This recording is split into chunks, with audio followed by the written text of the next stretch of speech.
Hennig. But to you people, I'm Mr. Perfect. And I know a lot of you people sitting there right now wonder what it's like to go through life without making any mistakes. No blemishes, no flaws. From head to toe, absolutely perfect. Yes, being perfect, it has its boring times. Like a simple game of billiards. Well, fool to you common people. Like I said,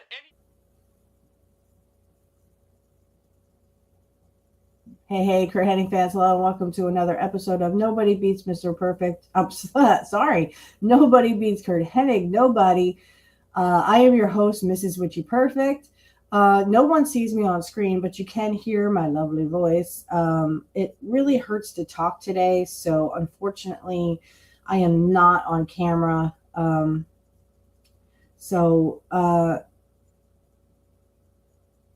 Yeah, I am no longer, oh man, sorry, no longer on camera because, yeah, it really hurts to talk. So, if you unfortunately will not get to see my lovely face this week, but just know that it's because I need to recover from, our weather around here is really crazy. I'll tell you what. Like one day it's 80, the next it's like 60 or 50, and I mean my sinuses, as long as along with my son's, I mean we're just all like, what is going on? Even our sinuses don't know what to do. So unfortunately, I just didn't have the means to put on makeup today. So, and I will not go in front of the camera without makeup on, at least some makeup on. So anyway, without further ado, today we are going to be watching the High Flyers and Curt Hennig against Steven Regal, Nick Bockwinkel, and Terry Funk of all people. Yes, they will be our main event. So, let's get right down to it. We are going to watch about the New Day. The recent news of the New Day, of course, you guys will, I've already heard about this. Apparently, the New Day was supposed to take a 50% pay cut, and they decided to skedaddle. So, to be honest, my opinion of them, and I'm not going to talk forever. I am going to get James Romaro up here while I'm talking. But I mean, I wasn't really into the New Day. Sorry, guys, but I just wasn't. Excuse me. I sort of was, doing my own thing, and I just didn't really enjoy the New Day. There are some modern wrestlers that I do enjoy. Unfortunately, as you can hear in my voice, New Day was not one of them. So I'm going to let James take it away because I'm floundering here. So take it away, James. Thank you so much for doing what you do, and hope to hear more from you. Thank you for doing the wrestling news. We all enjoy that. So here we go. Hello, everybody. James here. Now, it turns out that the New Day's so-called mutual decision with WWE and TKO to leave the company after 20 years almost, really, with Kofi Kingston is sort of kind of total nonsense, in the sense that the New Day did have the opportunity to stay with the WWE, but only if they drastically cut their pay. Mm-hmm. Both Kofi Kingston and Xavier Woods decided that they were not going to take a 50% reduction on their wages, and rightly so, because they had signed a massive 7-figure deal each for them to remain with the company for 5 years. That was only 1 year ago, by the way. So 1 year into a 5-year contract, and TKO WWE wants to renegotiate. Now, WWE executives, TKO executives that looked at New Day's situation and decided they were paid too much, I guess. I'm going to harp on this point time and time again in this video, most likely, but it's nonsense that so-called independent contractors who don't get any employee benefits and can't choose where or how they work are beholden to a contract and to a company that signed them, that they cannot rely on a contract to be fulfilled to its fullest if they've done nothing wrong. Now, long before TKO This was always the case with WWE and elsewhere as well. I'm not just trying to pick on WWE here, but WWE contracts have always been entirely one-way affairs. If you sign for 5 years, you need to do those 5 years plus maybe injury time tacked on. Yeah, but I hate to say this, and I'm not going to be like I said, I'm not going to be interrupting him. But I mean, what was the New Day really doing? I mean, other than they had turned heel, they got away from Big E. What exactly were they doing that was, so spectacular? And I'm not saying that they don't deserve contracts. No, that's not what I'm saying. What I'm saying is, what were they doing on TV that was so spectacular that they needed those six-figure, contracts? And, I think wrestlers shouldn't be independent contractors. I think they should be employees. I think they should get healthcare, the best healthcare in the world. Though, unfortunately, if they pay high premiums like the rest of us do, there's going to be very risky outcomes. And again, the wrestlers need it more than I would say I need it. I mean, I haven't really been sick in a while. So if this is the extension of my sickness, I mean, I'll take it. But I mean, I really haven't been full blown, heavy duty sick, and that's good. I take vitamins and vitamin C and stuff. But like I said, with this crazy weather, I'm telling you guys, my sinuses don't know what to do, whether to, be sinuses or be something else. So anyway, so, I mean, really, what was New Day doing, that they had to, and I get it. The thing is, if you go to AEW, you can do nothing and sit on the billionaire's dime, I guess. Go to Tony Khan, and you don't even have to show up and wrestle. I mean, look at Ric Flair. Look at all the other, people who literally aren't there anymore that used to be there. And I'm not trying to pick on AEW, though I don't really like AEW. So I'm not really sure.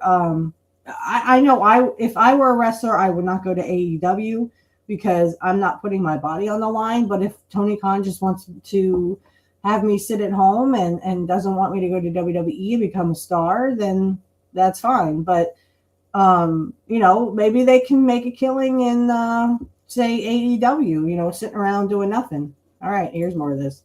On as well, you can have fines levied against you, etc., and whatever else.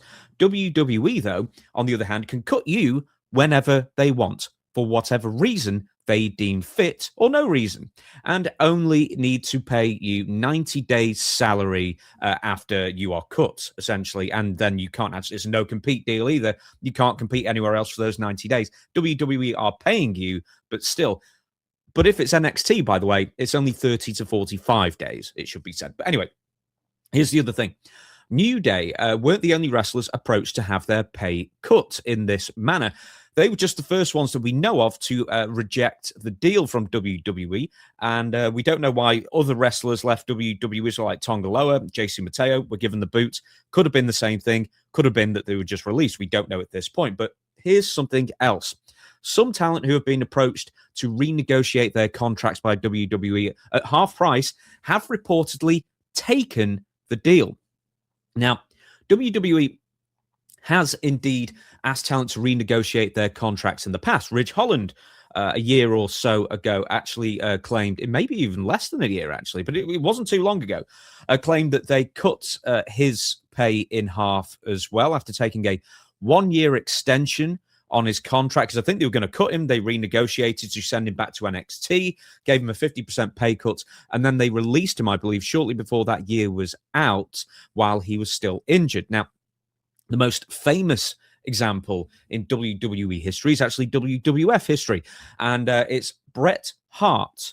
Bret Hitman Hart in 1996 re-signed with the WWF for 20 years after WCW showed significant interest in hiring him. They want to pay him about $2.8 million per year.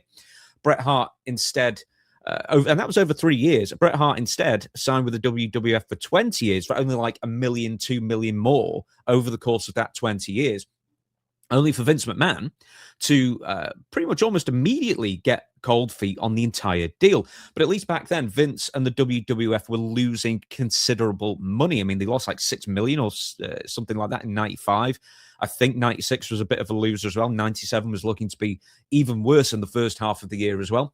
But they were actually discussing, dropping down to being a regional promotion again. They were taking the water coolers out of the office, as the story goes. And the WWF were taking loans out at that time to stay afloat. That was until late 1997 when Bret was about to sign with WCW. But the WWF had already started making money again at that point, partially thanks to the stellar work of Bret Hart and the Hart Foundation, boosting up WWF attendance, pay-per-views, all that kind of thing, as well as WWF raising the pay-per-view prices around that time as well. But still, Bret had to go, apparently. Anyway, all that being said, and right, before I forget, actually, because I didn't write this down as a note, but they ended up paying Mike Tyson like $2 or $3 million a year, which is way more than they were paying Bret annually at that point, which is going to be $1.5 million.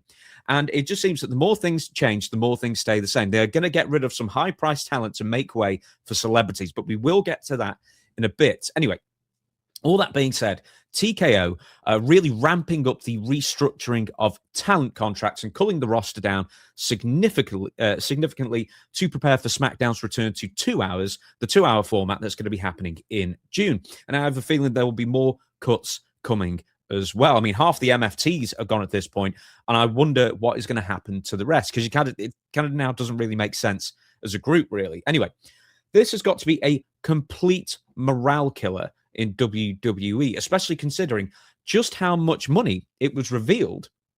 And if I can just find it now, here it is. Just how much money it was revealed.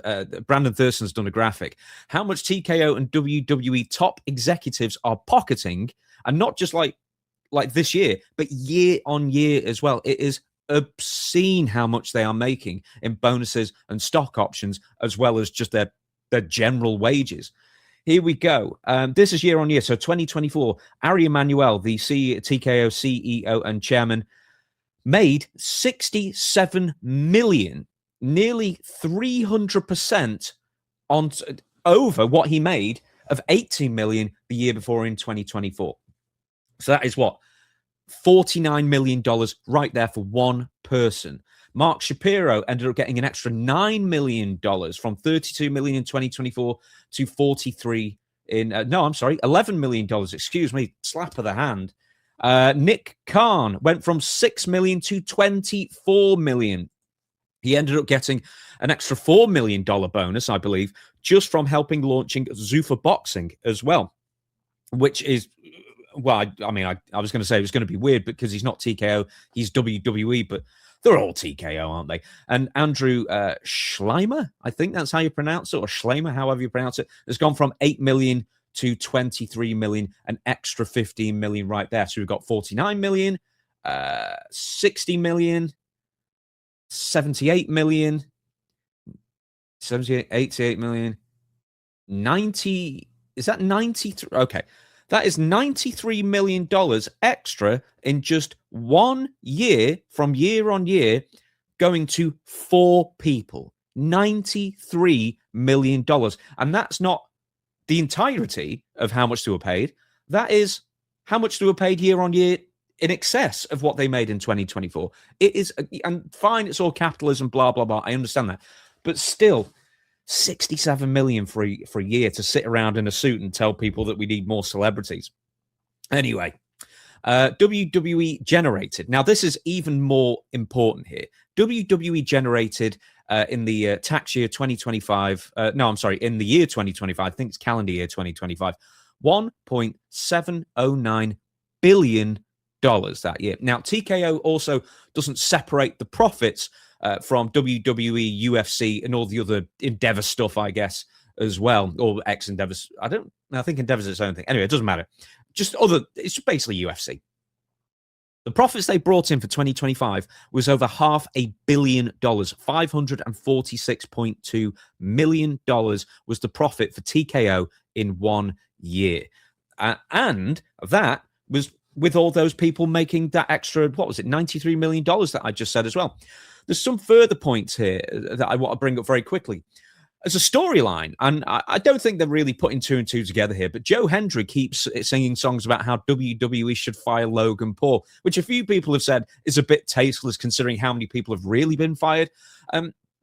WWE, and I did a video on this, posted an oddly timed introductory video, sort of introducing the talent relations department in WWE, who are kind of persona non grata to the fan who kind of believes that they're the ones who probably tell people they're fired, but they're not the ones who are making decisions anyway. But that was a kind of weirdly timed thing, if nothing else. But then also TKO, if I can find the page, here we go, have also made it their public mission to tell fans that, yes, they are going to be paying more celebrities to join them in the year 2026. WrestleMania 42, this is just the right from 411 Mania, talking about iShow Speed, Jelly Roll, Pat McAfee, of course, Little Yachty. But here we go. Fightful notes that celebrity involvement with WWE isn't stopping anytime soon. Although it was reiterated to Fightful that celebrity crossovers will slow down following WrestleMania season, there are still plans for celebrities to be figured into WWE programming in the near future, as early as this summer. Yeah, but I agree with Angel, and Angel and I were talking about this on Pro Wrestling Talk last week, a couple of weeks ago to you guys, because you guys won't see this till the beginning of June, I think. But I agree with Angel that, I mean, if they make a celebrity the champion, like over Cody Rhodes or over Roman Reigns, at this point, I wouldn't watch it anymore. It's too much like WCW. And you would think that they learned the first time from WCW that it sucked. I mean, no one wanted David Arquette as the champion, and it was just Russo saying, well, any person can do this. Okay, well, then fine. If you want nobody to watch your show, and literally this is part of why WCW went out of business. So, if you want people not to respect you and not to like your show, not to watch it and be like WCW back in 2001, then fine. Go ahead and do it. The only reason why Russo made David Arquette a champion is because literally he wanted to prove that any idiot off the street could be a professional wrestler. Well, guess what? You got your wish. And people hated WCW, and that's, again, one of the many reasons why it went off the air. So congratulations. If that's what WWE does, you're fools. You are fools to the highest order. And nobody will watch your program. I certainly won't, and Angel won't either. All right, let's get back to more of this. Fightful also notes that no names were given as far as what celebrities were planned for future angles. Tom Brady was supposed to be with WWE at WrestleMania 42, but his name was thrown about there a little bit. And wasn't it like Cameo or something like that? Had like a push-in fight on a podcast with Jey Uso or something as well. But anyway, going back to the TKO money, that is a lot of money for guys to sit around in suits all day. They aren't the ones on the posters, on the merchandise, being idolized by the kids and adults alike, I guess, and doing all the bumps and doing all the traveling when you're in a lot of pain as well. Now, it is not even like TKO doesn't have the talent budget here either. Brock Lesnar just retired, if we didn't forget that. He alone was probably making $12 to $15 million per year. That would have, for practically no appearances as well, that would have covered more, it probably would have covered everybody they just fired, to be honest. Now, also, they just fired 20-odd people. So therefore, there should be a surplus of money in the talent pay anyway, or in the talent budget anyway. And keep in mind here that the people that WWE... Well, and I hate to break it to everyone, but they honestly, you have to remember, this isn't as old as wrestling is. The promoters never gave a crap about the wrestlers. In fact, back in the territories, unless you were a big territory, you didn't get paid to be a wrestler.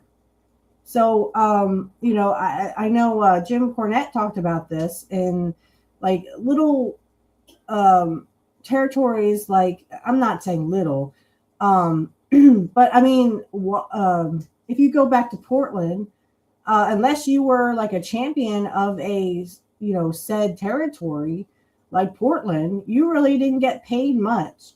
I mean, if you were a jobber, maybe, but you didn't get paid unless you were really the champion and, making appearances in other territories, and other territories would pay for your champion to come in and I guess defend the title or whatever. But I mean, not defend the title, but that's how I guess Southern ones did it, like the NWA and stuff. But even like something like Florida, not that, again, I'm not saying that they weren't, big, or that they weren't a known territory or anything.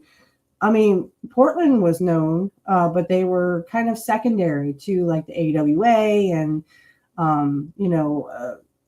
probably the Eastern Territory of the WWF. And, the NWA was, pretty heavily, you had Texas for a little while.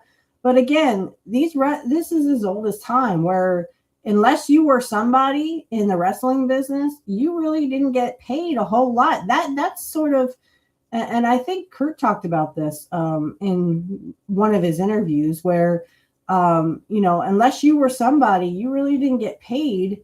That's kind of a new concept for everybody, that, you get millions of dollars or almost $1 million in a contract just to be on TV. Again, this was really never even heard of. Wrestlers back in the territory days made less than minimum wage, I think, if they made anything at all. It was more like a volunteer kind of thing, unless you were like this, like I said, the champion, or you were someone that you were lucky enough to get a paycheck from, these wrestling territories. Some of them, again, were small enough that they couldn't afford everybody to, and guys were not, they wanted the experience. They wanted to be in the wrestling business. And so they didn't get a paycheck. They had to have second jobs, and, that can take a toll, especially take a toll on a wrestler's body. You have a full 9-to-5 job, plus on the weekends, you are, you're a wrestler. And that can take a toll on its body. So here we are again, that, and again, I'm not trying to be a Debbie Downer, so to speak. But I mean, look at the territories for wrestlers who, like I said, it was a new concept that people were getting, not people, but wrestlers were getting contracts that, they were getting, lucrative deals in their contracts and getting lucrative money, and, were able to, make some real money until, like, I would say the 80s, maybe like once the territories stopped, when Vince actually became a mainstream national company, wrestlers getting contracts and getting paid to be on TV, that was sort of a new concept back in the 80s. So, that's why Vince was able to make wrestlers come over to his side of the territory, because he would give them these lucrative contracts. Hey, I'll give you such and such money per year if you will come and wrestle for me. So, when you're making either very little or almost no money at all, or no money at all, I would jump at the chance too. Doesn't matter, the schedule, it doesn't matter. And again, I'm not on the promoter side, because, Curt, he paid his dues. He, he had injuries and that he had to come back from, and, he worked, I'm sure, I'm probably 365, 366. A lot of these guys work their tails off to try to make themselves, what they were in the wrestling business. And Curt deserved every accolade that he got, because he worked his tail off to become what he was in this business. And he became a part of the business. And, you can say, oh, well, his father was in the business. Yeah, that doesn't matter to me. It doesn't matter to me that someone's father is in the business, that, he was second generation, but he made it look good. When you were, and I've heard this in every interview I've ever, seen or heard of Curt, and it's, I've seen and heard that, it was a night off with Curt. You didn't have to worry. You weren't going to get hurt. He wasn't going to do anything foolish to, make you look bad, unless you were making him look bad, I'm sure. But, he took care of guys, and he made sure that he was gentle, not stiff, So Curt in this business, he got the business. He knew the business inside and out. And I think that's what second and third generation share, because they know the business inside and out because they watched their dads do it. So The Rock watched Rocky Johnson and his grandfather, Peter Maivia. He got to watch his dad, Rocky Johnson, become a great wrestler. Same with Cody Rhodes. Dusty Rhodes he's a legend in this business. But Dusty didn't just one day roll over and, he became, Dusty Rhodes. So, it takes time. You have to pay your dues in the wrestling business. And I'm sure Curt's talked about this more eloquently than I have.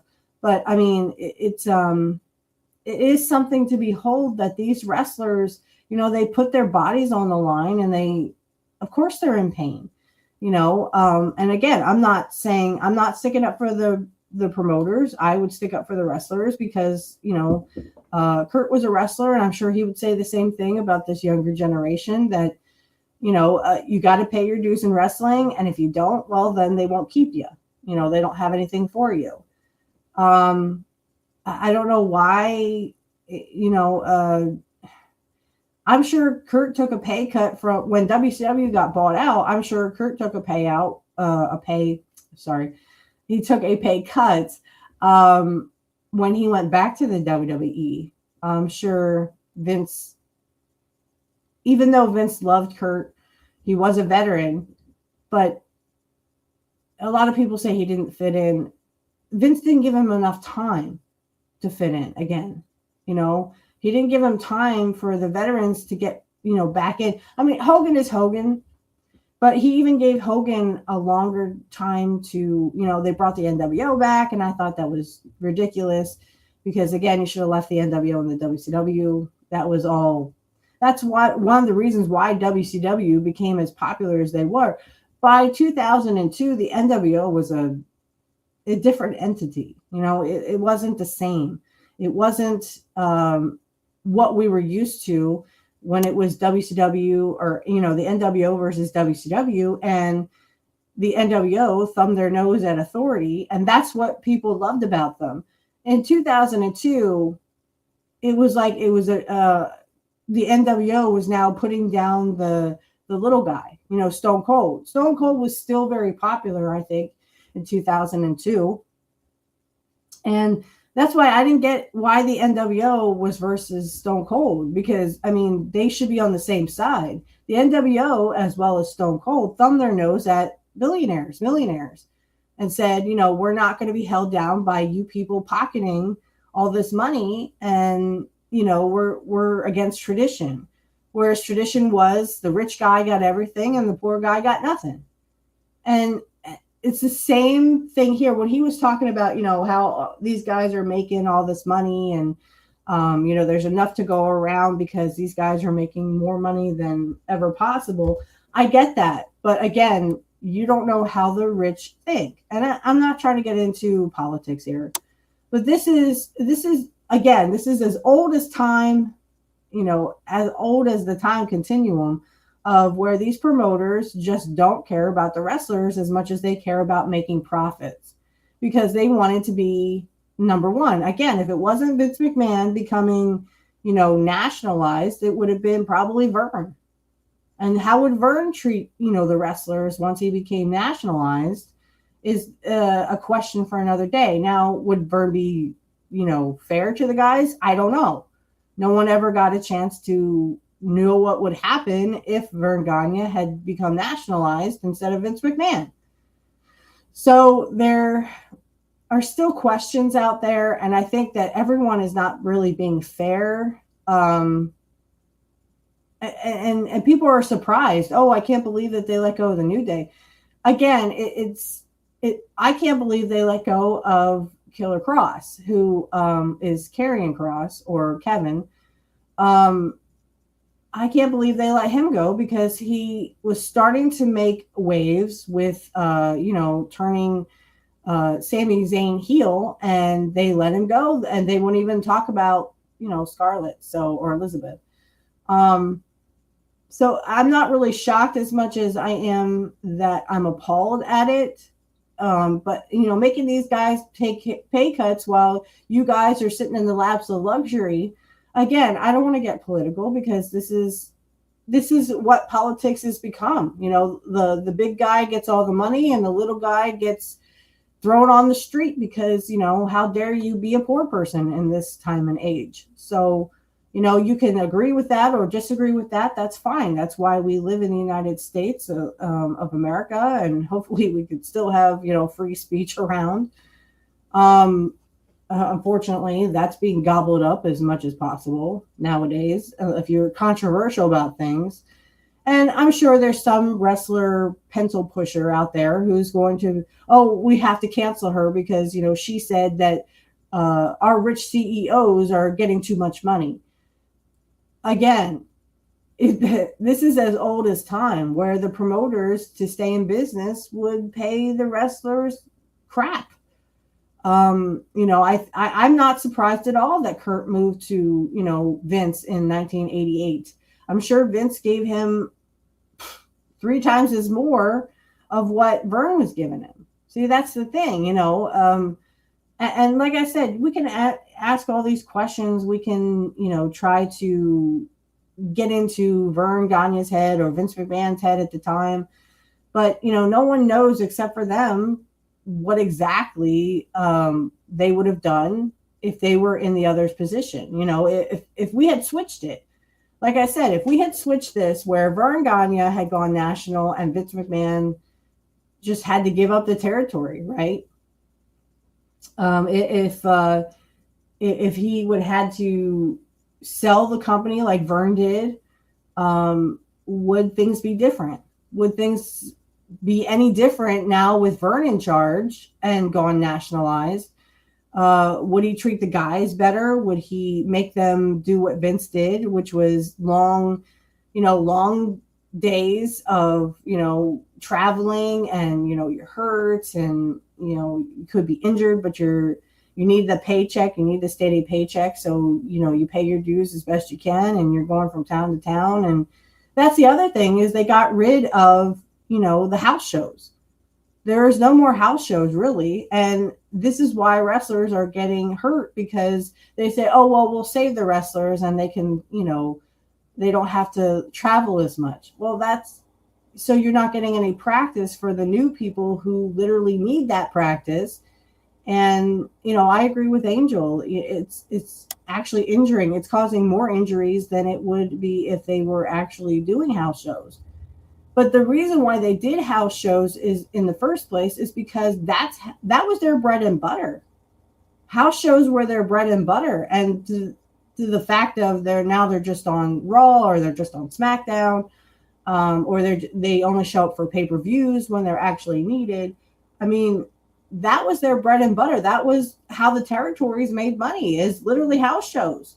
Yeah, they had the TV deals, but they also had the house shows, which were, again, and you can watch Jim Cornette on this. Jim Cornette talks about this because, he actually ran a couple of territories, the Ohio Valley one, and then, of course, Smoky Mountain Wrestling. So, and he speaks very eloquently about that, where, I'm just by the seat of my pants, right? That's how they made their bread and butter back in the day. That's how territory survived, is by the house shows. You show up and, depending on how big the gate was, you had to pay your wrestlers. And if they were lucrative gates, guess what? Your wrestlers got paid pretty well.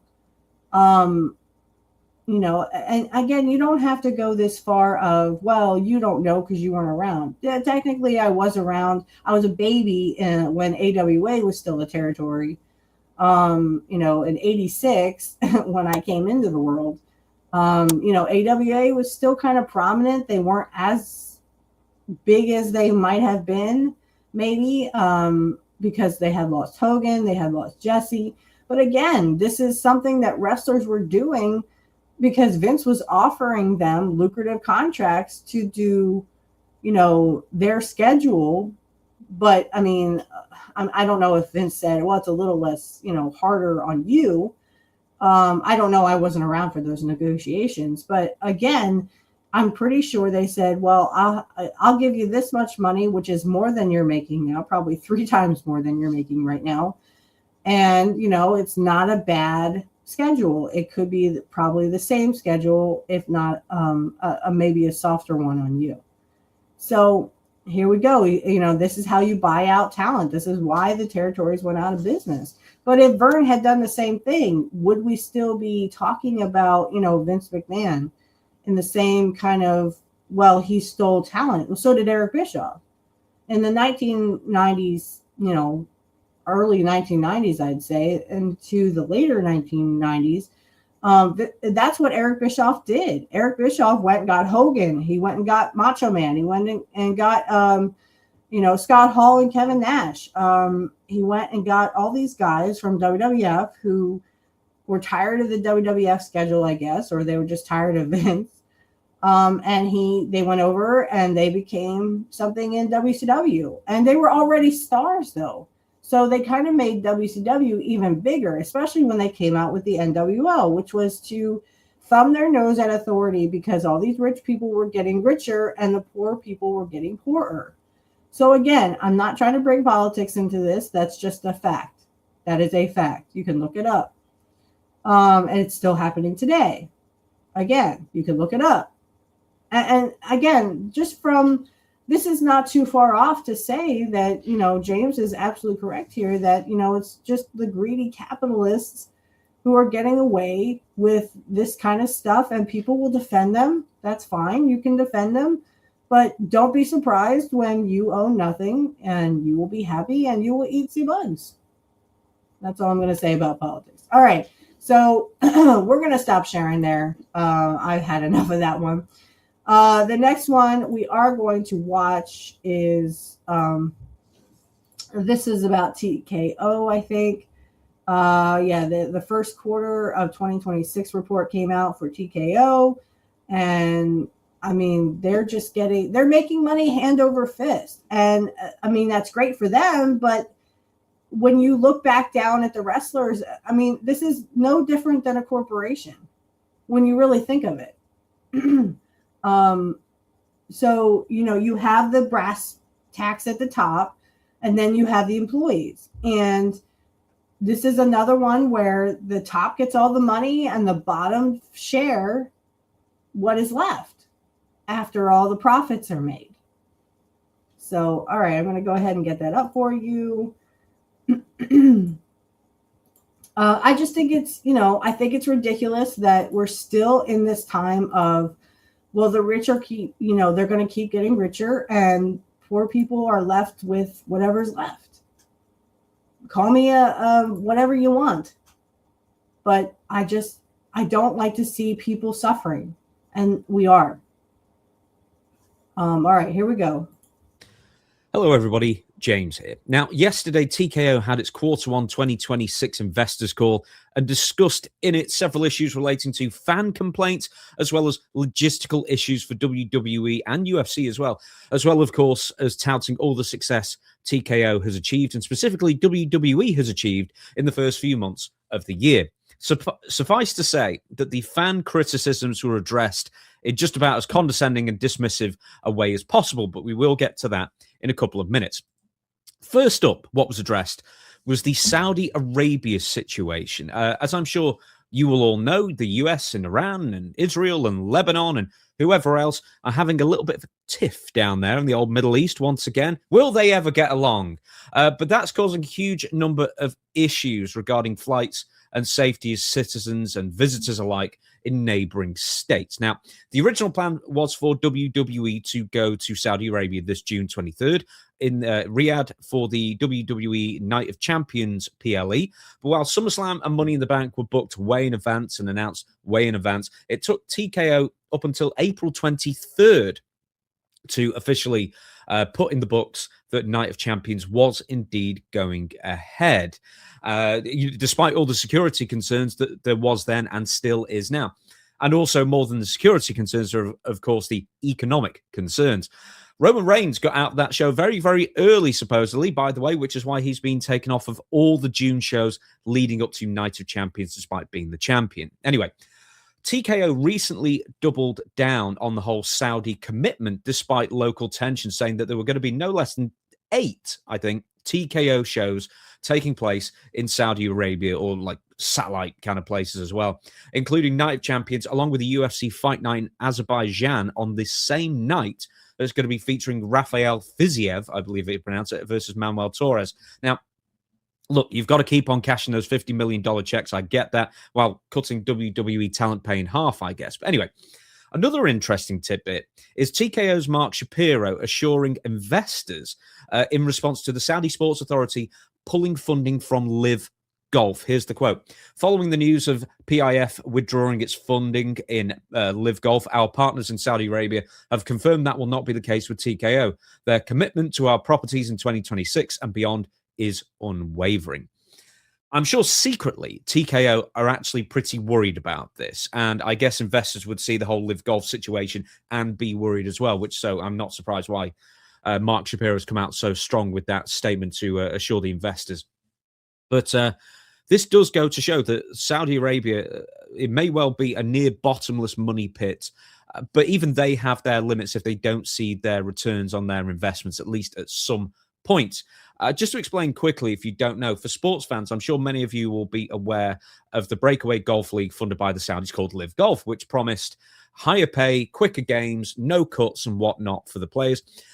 But those changes largely benefited the players, not the fans. Essentially, the Saudis poured $5 billion plus into Live Golf. They overpaid established names, big prize pots, etc., to form this rebel league to challenge the supremacy of the PGA, only to find out that they couldn't upend the PGA's tradition and prestige and world tournament rankings, eligible tournaments, sponsors, and of course established broadcast rights. And how can we also forget the sports washing allegations as well that still don't set well with most. Now, the only thing Live Golf really achieved was forcing the PGA to adapt in regards to player equity and higher purses, and to create more signature events as well. So essentially the Saudi Arabians just spent $5 billion doing the players a favor. Now, back to WWE. More specifically, the ticket sales performance of WWE's WrestleMania 42 two-night event a couple of weeks ago. Yes, they did fudge the numbers a little bit, adding a good few thousand onto Sunday's event as well. Best we can tell compared to the numbers from WrestleTix, but they still shifted over 100,000 tickets when all was said and done. Mark Shapiro addressed concerns in the same investor call that the same venue, running the same venue for back-to-back WrestleManias meant that WrestleMania 42 could be seen as a disappointment. Sorry, a delivery guy turned up at the door then. Quote, "We are not concerned about the ticket performances whatsoever, as it was unrealistic to expect year 2 growth in Las Vegas," he said. Some of this write-up was also from Post Wrestling, by the way. The event drew more than 106,000 fans across 2 nights, so they claim, and delivered financial incentives, a package economics, quote, meaningfully ahead of last year, according to Shapiro. He described it as, quote, still one of the highest gates in WWE history, and said it easily outperformed anywhere else we could have had it staged, could have staged it. Well, no, actually, if it was Saudi Arabia, you probably would have got a lot more. To be honest, you might have got more in Wembley, really. I think a lot more people would have actually turned up to it to offset maybe lower ticket prices. But anyway, if we're throwing in the rights fees, Saudi Arabia would have absolutely been the best place to hold it, because between the Royal Rumble and WrestleMania as a 2-show package, that is $300 million in fees, which TKO have collected for that, which is considerably more than the $7 million or so dollars that Las Vegas paid them this year. Now, that also doesn't count, the 50 million they get for every single PLA that isn't those, WrestleMania and the Royal Rumble as well. So look, I mean, run Saudi more if money's just the bottom line here. To have every show in Saudi Arabia, why not? But it is true that WrestleMania 42, from what Mark Shapiro said before, is going to be one of the top grossing events in WWE history. But make no mistake about it, WWE and TKO were gravely concerned over tickets not selling. They really were. Where Mark Spurrier said, well, not concerned. Yeah, they were. That's why they had multi-departmental meetings about it, trying to put their heads together and figure out how to get more tickets sold. None of them came up with the idea of having more exciting TV to build to WrestleMania, of course.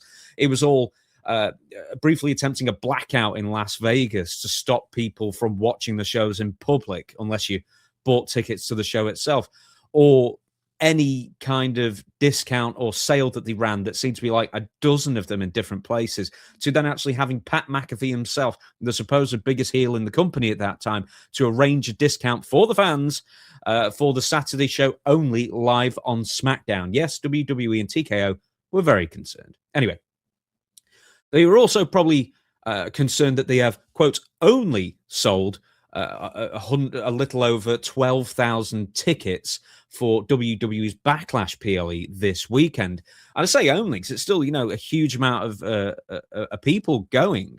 But the fact is that they've just opened up a load more tiers. So, and I think like the capacity of the building is more like 18,000. Where I don't know. I think it's in Tampa, actually. I was going to say I didn't know where it was, but I do.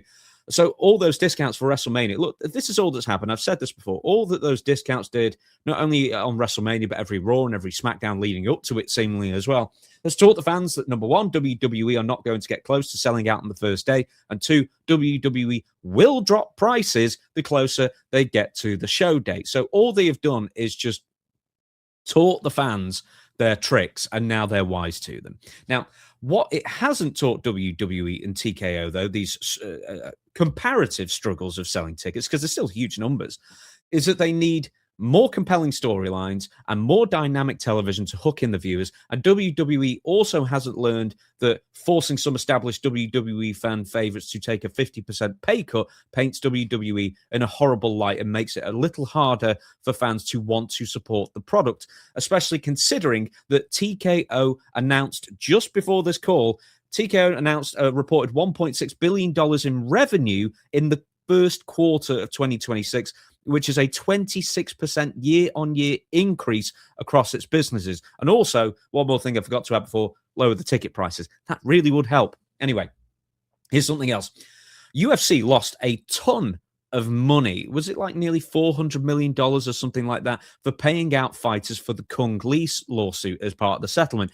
And TKO are now using the success of WWE, and even more so On Location, that's TKO's like ticket division, to make up the shortfall. Despite all this, TKO is still running UFC Freedom 250, by the way, which is a free show in the grounds of the White House on June 14th, where they expect to lose approximately $30 million. Mark Shapiro then claimed it was a loss leader for marketing purposes. It's really for their own clout. Anyway, then we get to the fan criticism bit. This is also from Post Wrestling. Brandon Ross of Lightshed Partners raised the subject of fan backlash over sponsorship saturation, ticket pricing at WWE events, and Shapiro gave a lengthy response. But here's some of the quotes to condense it down for you. Quotes, "We take any and all feedback, especially from our core fan base, extremely serious." He then framed the issue as universal across live entertainment with tickets anyway, comparing it to the rising of movie theater prices, NBA jersey patches, and naming rights at Dodgers Stadium. Quote again, or near quote again, on WWE specifically, Shapiro said the company is, quote, truly new to commercial integration and sponsorship, and acknowledged there had been trial and error. Quotes again, "We've pushed some boundaries with various events. We've leaned in with others. We've pulled back." I'd love to know what they pulled back on. I mean, they just, well, we were going to have two billionaires sat at the commentary desk for Backlash, but now we're just going to pull it back to one again. I don't know. Just regarding that, yes, people are still complaining about the ridiculous commercialization of the products, and rightly so, I think, because it's sucking whatever soul WWE had left in its product, especially the Slim Jim tables, because it's not tables for violence's sake, it's tables for, they've got to check so many boxes, we've got to use 3 tables this week, here you go, it's tables for advertising purposes only, and blah blah blah. Anyway, it just, the story, we've been going on about it since it was introduced. It's just eye-rolling every time, and it takes away the impact that the supposed dread and danger of having a table on every single show in the first place, with advertising hoardings all over it. But there's also every match being sponsored, and 48 million adverts in every show. That's why we can only have 4 matches on a 3-hour show or 2.5-hour show. Although I will say Backlash does have 5 matches, and so did Raw, amazingly. But anyway, and then there's also the inviting of attention-starved billionaires to sit at the commentary desk for an extra $50,000. So I believe I read somewhere that was reported that's how much that guy spent extra on top of his front row ticket. But anyway, the people who are complaining about the rising movie ticket prices are doing it for the same reasons that the wrestling fans are complaining about the WWE ticket prices. They're too high. They're, for everybody looking from the outside in, and I'm sure probably from the inside out, they've just been artificially inflated because they think they can get away with it. It's not because operating costs are so much higher, especially for TKO, who are making record profits year on year. And they're touting it. This is the quarterly report. But as far as the tickets being too high, look at the Backlash ticket sales. If you don't believe me, I think if they were more reasonable, I don't think it would have been a problem to have sold 16, 17,000 by this point. Anyway, but it's the fan complaints that we have to mention. Boy, were they brushed off in a hurry, let me tell you. Nick Khan has already says he pays no attention to fan complaints. Triple H says the fans would, pretty much this is a quote, fuck off and be fans, because he doesn't want to hear any complaining. Yet he creates Pat McAfee, a character entirely based off of what WWE thinks the IWC, the Internet Wrestling Community, are saying and want to see, and then getting that entire message completely muddled up in the pro. Well, and here's, we're going to stop sharing there because we need to get to our main event. And here's where the drop-off goes off. Triple H is saying, just be fans. Well, it's kind of hard to be fans when everything is so expensive. And you're losing your base. And here's the thing. They don't care. They don't care if the fans can't come out. Oh, well, sucks to be you. We have our money now. We are getting money from Saudi Arabia. We're getting money to, back in the territory days, they actually had to pay to rent the buildings. And even back in the 90s, Vince would say, this is my arena, because he paid money to rent it out so that he could have a venue there. Nowadays, people pay WWE to have their stuff put there because they think that that's going to draw a crowd. It isn't drawing crowds anymore. Again, with the house shows went away because they don't care about the fan. They don't care if you can't afford, if you have to mortgage your house or remortgage your house to go see WWE. They don't care about you. They don't care. All they care about is they're making hand over fist by people paying them to rent out these arenas. People are paying them to go to Saudi Arabia. People are paying them to have sporting events there.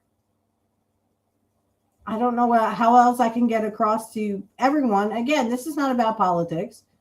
It is, but it isn't. I don't want to bring politics into it because I don't get monetized. They actually will not let me get my shows out there and advertise for my show if I bring politics, even if I say a name in politics. If I say one name, they will not let me. They think I'm somehow wrestling is advertising elections when it's not. So here we are again, where you will have to be mega rich people to literally go. And that's what it's become. Again, not trying to bring politics into it, but that's what it's become. You are either rich or you're poor. There is no in between. And if you can afford to go to wrestling, oh, well, sucks to be you. We'll just go get Saudi Arabia to give us more money. And we'll make money hand over fist. And, well, you can just own nothing and be happy and eat sea bugs. There are no more house shows, guys, and this is why. They don't need house shows like the territories. They needed it to survive. TKO doesn't need that. People pay them to have sporting events for this crappy wrestling that keeps coming out. WrestleMania, the only match that was worth seeing was literally Roman Reigns and CM Punk. That's it. One show. Vince had all of WrestleMania. WrestleMania 6 was great. WrestleMania 5. WrestleMania 3, the whole card had to be good. The whole card had to be good or no one would show up. Hogan versus Andre. Savage and Steamboat. They had to have good cards. They had to make these wrestling cards worthwhile or people would not pay to come and see them. WrestleMania 7 had celebrities, but it also had one of the biggest, and you can disagree with me, that's fine, but it had one of the biggest matches of the year, which was Hogan and Slaughter, because of the war that was going on at the time. All right, so let's get to our main event. I'm going to get that up here. We are running out of time here. I'm trying to keep this around, an hour and not doing such a great job. So here we go. Our main event, which is the High Flyers and Curt Hennig versus Steven Regal, Nick Bockwinkel, and Terry Funk. The one you've been waiting for, a Pro Wrestling USA main event. A six-man tag team battle. Introducing now in the ring, from Amarillo, Texas, weighing 250 pounds, the bounty hunter, Terry Funk.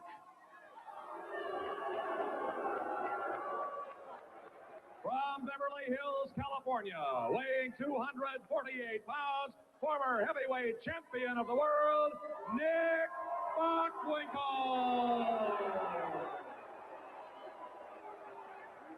And ladies and gentlemen, from Fort Lauderdale, Florida, weighing 217 pounds, the AWA light heavyweight champion of the world, Mr. Electricity, Steve Regal.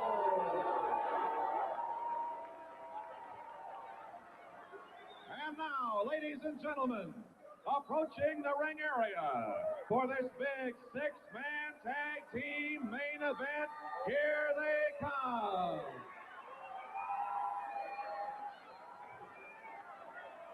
And here they come into the ring. Introducing, first of all, from Robbinsdale, Minnesota, weighing 235 pounds, part of the Axe Attack, Curt Hennig. His tag team partners, the High Flyers, from White Bear Lake, Minnesota, weighing 232 pounds, Jumpin' Jim Brunzel. And ladies and gentlemen, from Mound, Minnesota, weighing 218 pounds, Greg Gagne. This six-man tag team main event, your referee, Marty Miller. Well, we're all set to go. This should be a wild one. You've got six fantastic athletes in there. Look at Funk taking a shot at a towel against Greg Gagne. Well, here we go for Gagne. Greg will step in against former heavyweight champion Nick Bockwinkel, and look at the way they look at each other. Greg Gagne, back after a almost debilitating injury that's kept him out of action for several months, seems to be right back in his old form, high-flying form, and I know he wanted to get back to it. He got tired of watching it. Here he goes, working with Nick Bockwinkel. They split off the ropes. Long-time holder of that heavyweight championship belt, Nick Bockwinkel.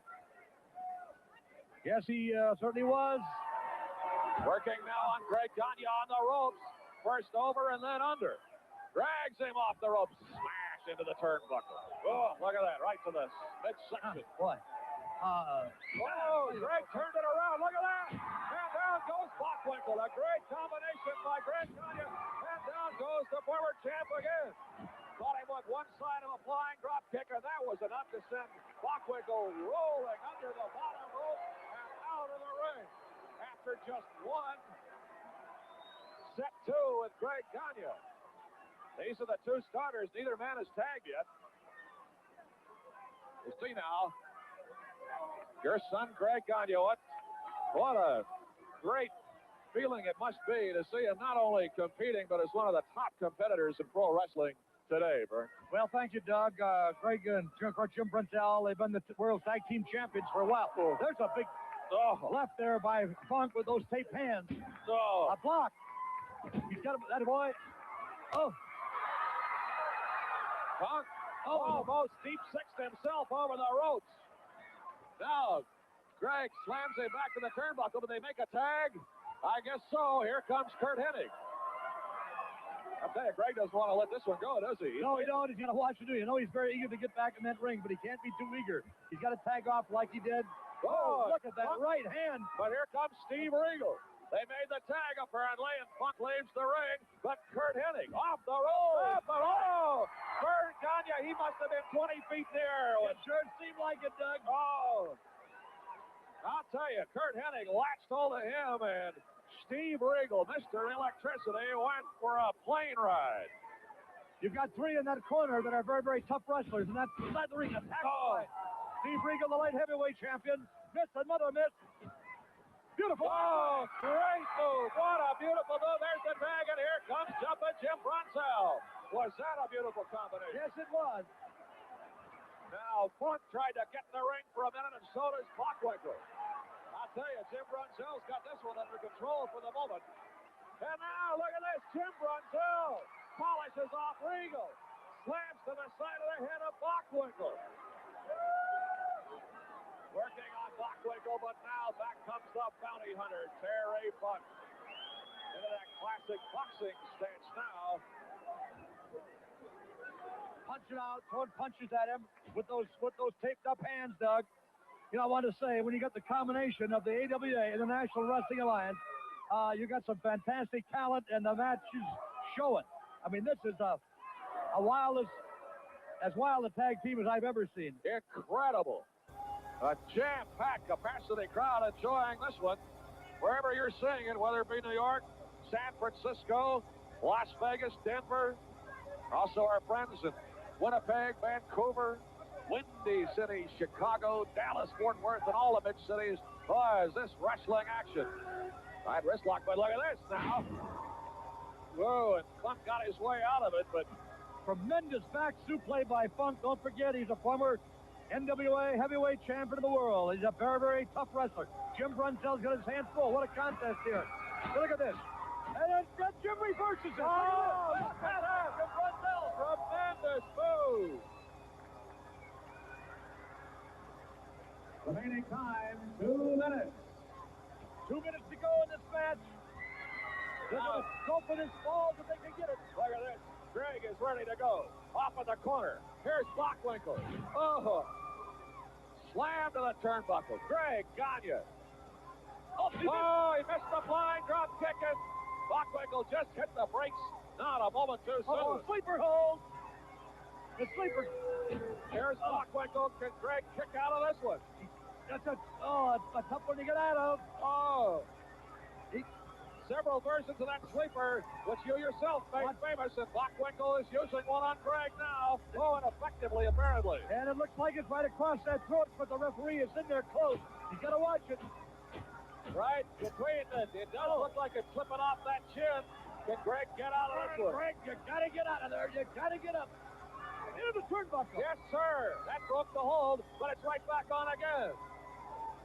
But back to the turnbuckle again. Now, Greg, of course, he's got to tag off. He's got to get out of there. Oh, a nice throw off. 1 minute remaining. Oh, a reversal, a sleeper hold. Reverse. Greg has got it on. Look at there. Bockwinkel, Greg Gagne's got that sculpture. Now, Funk in the ring. Now, here we go. Everybody in the ring. Funk started it. Then Hennig attacked Steve Regal. Now they go off the ropes. Look at this, and it's still Bockwinkel and Greg Gagne. Oh, tremendous collision. Come on, somebody's got to tag out here. 30 seconds remaining. Here comes Funk over the top rope as he tries to attack Jim Bruntel. Now Regal and Hennig. Look at this. They slam to the corner. Everybody getting to go. It's out of hand. It's out of hand here. Let's see what the time is. Bockwinkel. Let him pick off by Greg. Everybody out. He's got to play. The referee's trying to get quarter in here. 10 seconds remaining.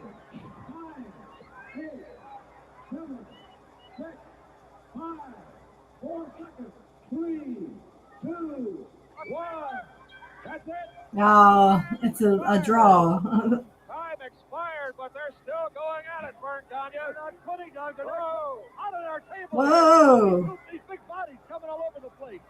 This is And they're fighting and kicking. and Jim Brunzell right on top of us. Punk's going bananas and Jim Brunzell in after. What did he call it? What did the Referee Marty Miller has declared the match a draw. A draw. because it's getting out of order. Well, I think Time expired. had it gone another few seconds, Vern Gagne, I think we would have either had a pin or just complete mayhem and out of order. Now, here's how it wound up. Greg is really working on Nick Bockwinkel. Yeah, he was trying to pin him, and the referee wouldn't count. And there it is. He got him flat. The referee's look. That's okay. Well, anyway, thank you guys so much for joining me this week again. Can't see my face because just don't feel good at all, but we will be back next week for another episode of Nobody Beats Curt Hennig. Nobody. And remember, everyone, nobody beats Mr. Perfect. Nobody. Bye, guys. Hey, Curt Hennig fans. Hello, and welcome to the Shameless Plugs. I wanted to do an updated version because I no longer have Patreon. I don't know if anyone has seen and down in the description field. The first shameless plug I would like to do is for my Cash App and my PayPal account. If you can donate, please, please, please donate today. I actually had one donation, but that was more for my birthday. So anyway, if you can donate, please see the links in the description field for my PayPal and my Cash App. I'd like to start off by saying also, and I will say this at the end, I have an AI outro that is AI generated. I actually made a country song dedicated to Curt. I made several. Just in case, there also may be in the future or right now is going to be an AI intro. So I just want to let you know that the intro also could be AI, and this is for Amazon. Excuse me. This is for YouTube only. YouTube only. So the first shameless plug I would like to do is Kit Cabello. He is one of my great, great friends. Excuse me. I love him to death. And what a great man, great guy, all around great friend as well.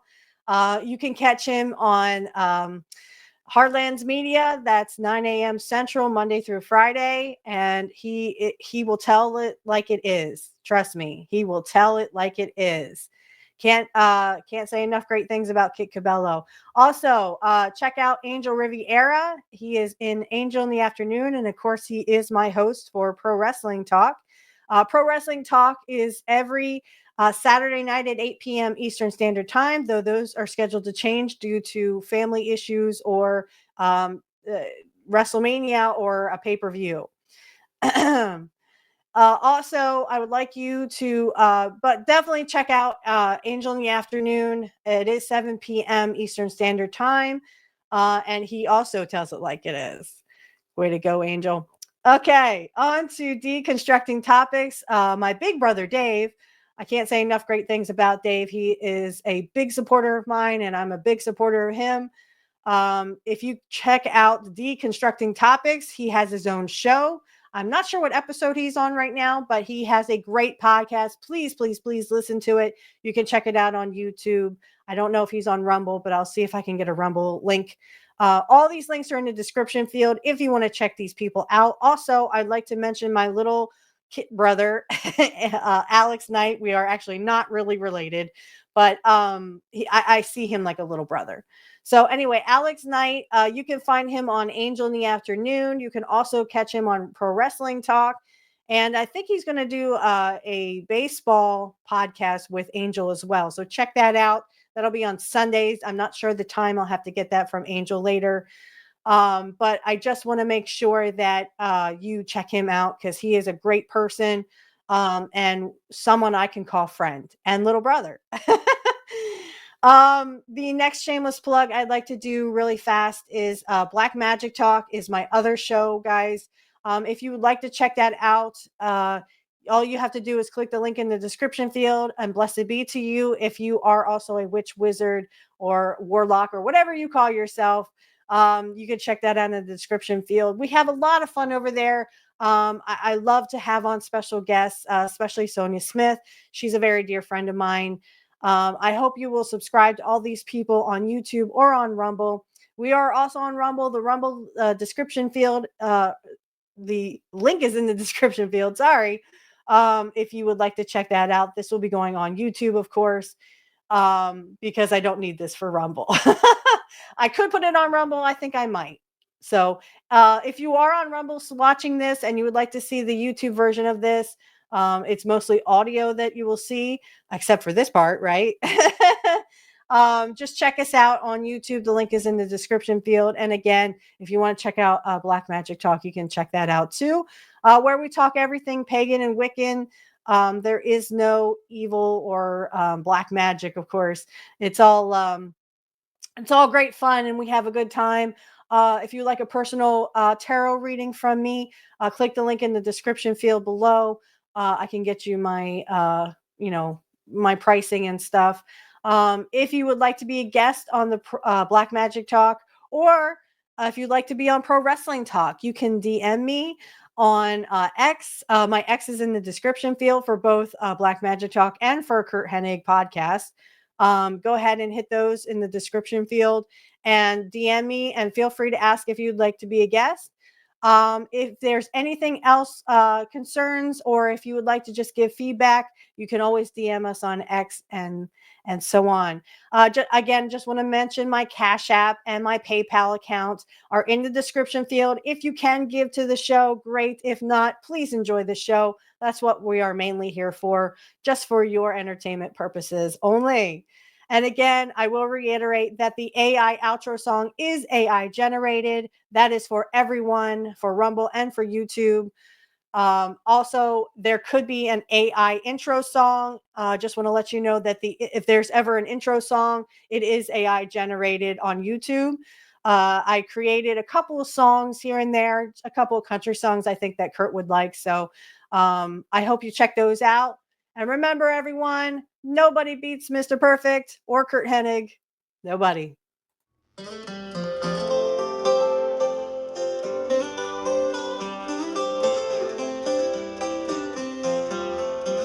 I remember those nights in the TV glow, watching you a hero in the ring.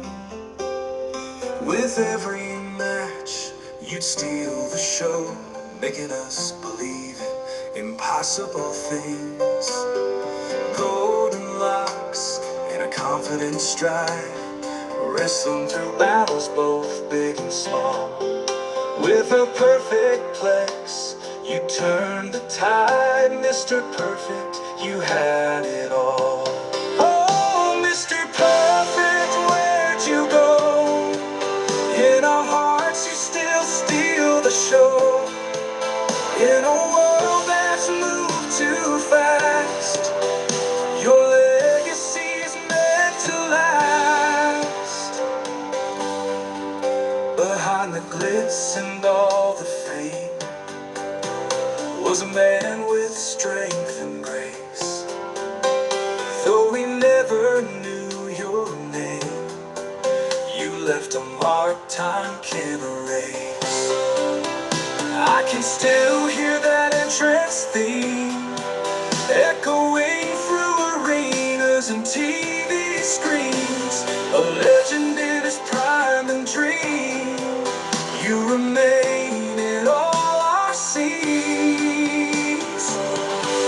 All on the nights when stars glow bright, I think of you and your fearless fight. Gone too soon, but still inside. Mr. Perfect, you are a guiding light.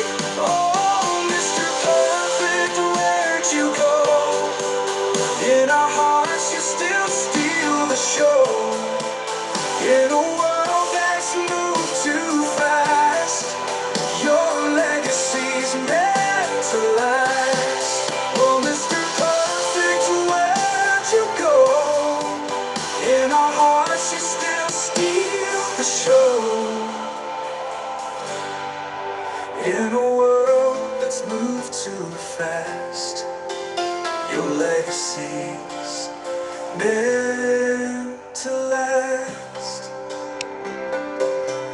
Behind the glitz and all the fame was a man with strength and grace.